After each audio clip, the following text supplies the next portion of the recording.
ए, B और सी ये तीनों पार्टनर्स हैं इन अ फर्म और इनकी कोई पार्टनरशिप डीड नहीं है। अब जो सी है उसने फर्म को ₹50,000 का लोन दिया है। अब वो इस लोन पे जो है 12% पर एनम का इंटरेस्ट मांग रहा है। तो बताइए स्टूडेंट्स, क्या उसको ये इंटरेस्ट ऑन लोन दिया जाएगा या नहीं दिया जाएगा? और अगर दिया भी जाएगा तो क्या 12% पर एनम दिया जाएगा या कोई और रेट से दिया जाएगा?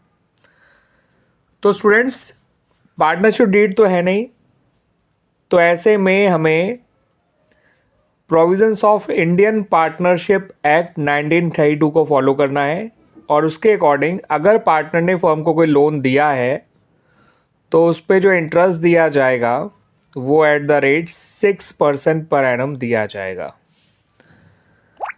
तो यहाँ पर जो इंटरेस्ट ऑन लोन निकलेगा वो 6% पर एनम के हिसाब से निकलेगा और उसको दिया जाएगा, ये निकल कर आएगा ₹3,000। अब अगले पॉइंट को समझ लीजिए स्टूडेंट्स, ये इससे ही कनेक्टेड है। फर्म का जो प्रॉफिट हुआ था for the year before the above claim वो है ₹50,000। अब ए चाहता है कि जो प्रॉफिट है वो कैपिटल के रेशियो में बढ़ जाए।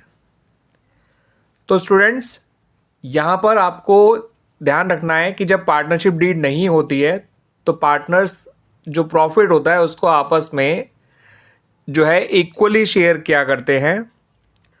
ठीक है, तो यहाँ प्रॉफिट इक्वली बांटा जाएगा between A, B and C, among A, B and C, लेकिन 50,000 नहीं बांटा जाएगा।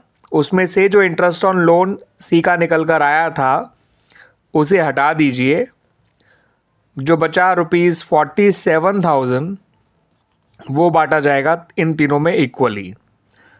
तो ₹15,667 जो है इतना इंटरेस्ट इतना शेयर ऑफ प्रॉफिट जो है ए को, बी को और सी को दिया जाएगा। ठीक है स्टूडेंट्स, एक लास्ट पॉइंट और देख लीजिए। बी चाहता है कि उसका बेटा डी जो है उसको भी पार्टनर बना लिया जाए, मगर सी ने इस बात के लिए ऑब्जेक्ट कर लिया है। अब पार्टनरशिप डीड नहीं है अमंग द पार्टनर्स, तो ऐसे में अगर कोई नया पार्टनर एडमिट किया जाएगा तो उसके लिए सभी एग्जिस्टिंग पार्टनर्स की कंसेंट ज़रूरी होती है। मगर यहाँ पे क्योंकि सी ने ऑब्जेक्ट कर दिया है डी के एडमिशन के लिए, तो डी को जो है हम एज अ पार्टनर एडमिट नहीं कर सकते हैं। जब तक सभी पार्टनर्स अपनी कंसेंट ना दे दे कोई भी नया पार्टनर इनटू द फर्म नहीं आ सकता, चाहे वो किसी का कितना ही क्लोज रिलेटिव क्यों ना हो। ठीक है स्टूडेंट्स।